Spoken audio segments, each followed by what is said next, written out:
Now, I'm not complaining because I'm on the government dole as well, right? I'm a state employee, and before that, I was a public school employee. And so you also pay for my health care. Thank you. I just want to tell you I'm grateful, and I acknowledge it. Yeah. Not interested in cutting it. So she said, we got to cut all these people off of health care in her speech. And then she said, and we need to have less people go to the emergency room to get their care. And so my question was, well, then where are they going to go? They're just going to go home and just, put the needle over the fire and just stitch up their own leg? I mean, come on, that's crazy. So those were the 3 sentences in a row. Like, we're going to kick you off of health care, stop going to the emergency room, and take personal responsibility. It didn't make any sense at all. I was actually in this speech going, wait a second, something's confusing here. It was just unreal. So I will talk in detail about what her proposal is for healthcare. But the good news is at the federal level, the jobs bill passed the House, moving to the Senate, and if we can get that thing passed and signed before Brewer and the Republicans have an opportunity to decimate our healthcare system, our education system, then we'll get that second round of stimulus money, which is critically important to preventing these massive cuts that Brewer has proposed.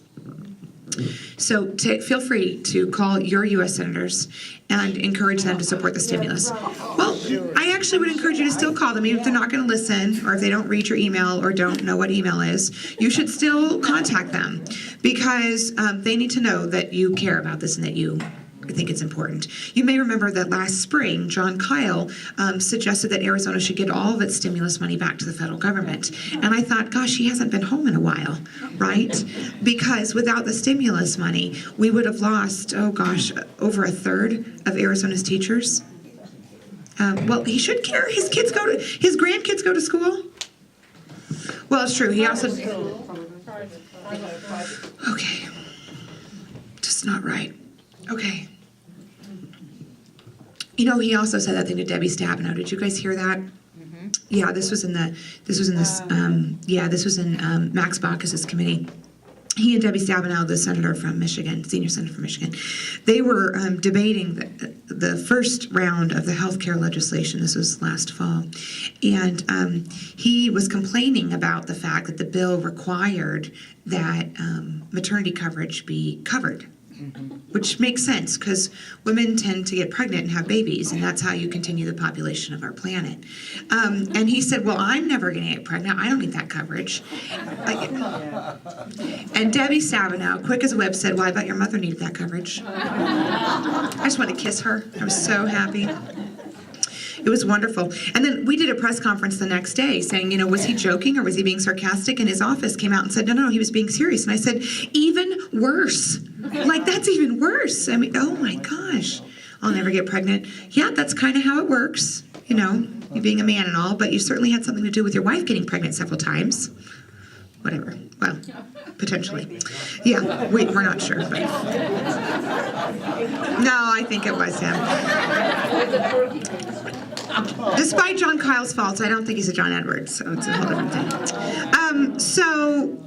So that's what's happening on health reform. It's moving forward, it's happening, but this jobs bill is really, really important. So please take some time, first of all, to contact your members of Congress and thank them for voting for the bill. That would be all 5 Democrats, not the Republicans.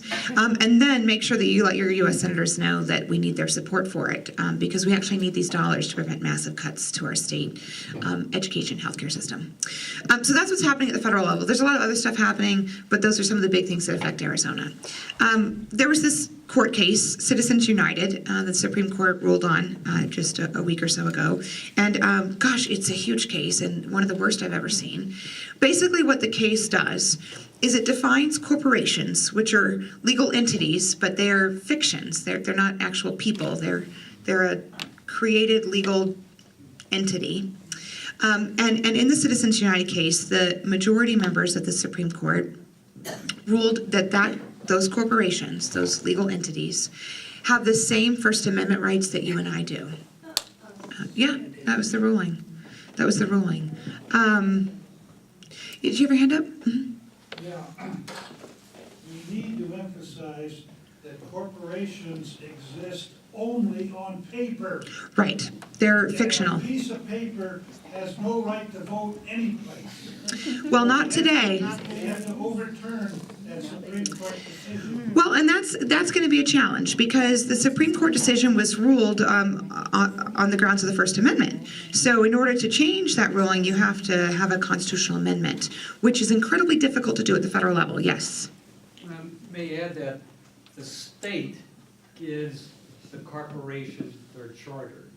So the way around that, one of the ways, is to make sure the state legislature changes the rules of the corporation's charter so that, you know, we can put different limits. I'm sure they'll have that planned for Monday. Right. No, but that's another way that you can do that. Or we'll have to think of something else.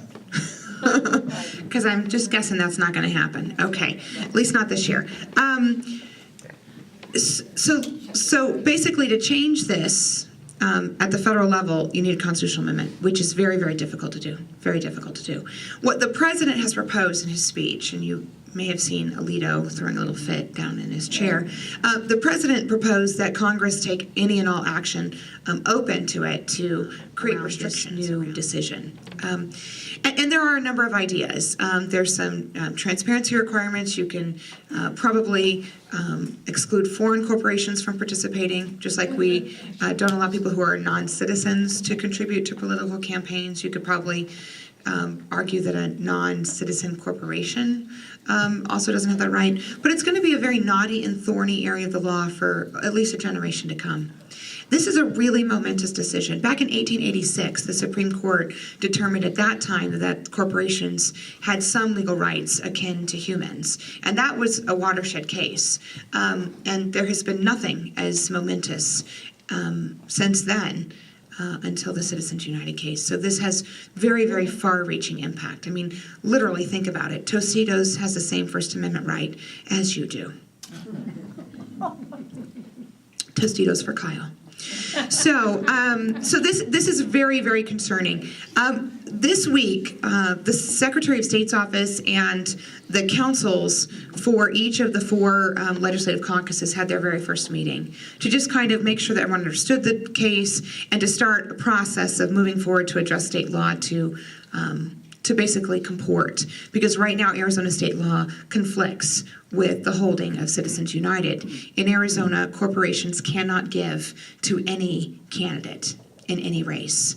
And I mean, they can't even spend money to influence a race for candidacies. They have to form a political action committee, and there are rules around disclosure, et cetera. So some of that may well change before the election. Our council for the House Democrats is recommending that we move very slowly and that we seek to change state law only as strictly required by Citizens United, that we not move too quickly to change state law, because this will be the subject of further litigation for quite some time.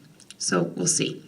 Now, moving to state level, you may also know that just about a week and a half ago, Rosalind Silver from the United States District Court of Arizona ruled in the clean elections case, finally. We've been waiting for this ruling for, I don't know, 18 years? No, it has been quite some time. Back in September, I said, well, we're going to get the ruling any day now. It's like a kid who doesn't know how far away Christmas is. So the ruling just came down, and in her ruling, she determined that matching funds, which is a portion of the Clean Elections Law, is unconstitutional according to a previously decided United States Supreme Court case called Davis, which related to a Millionaire's Amendment issue. There was a recent court decision in Connecticut on their Clean Elections Law with the same result.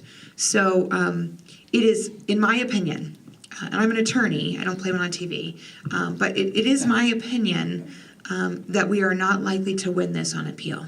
Now, we will appeal, and we have appealed. I just don't think we're going to win. Quite simply because there's already some established case law against us. So let me be clear. Clean elections is still legal and still in place in Arizona. It is a voluntary system, and if you choose to participate, you forego collecting contributions from individuals, special interest groups, and PACs in the state. In exchange, you collect $5 forms from a certain number of registered voters in your jurisdiction, and then you turn that money over to the state. The state, in exchange, checks to make sure they're all valid, and then gives you a chunk of change with which to run your primary race. If you win your primary race, they give you another chunk of change to run your general race. Historically, we had a provision called matching funds.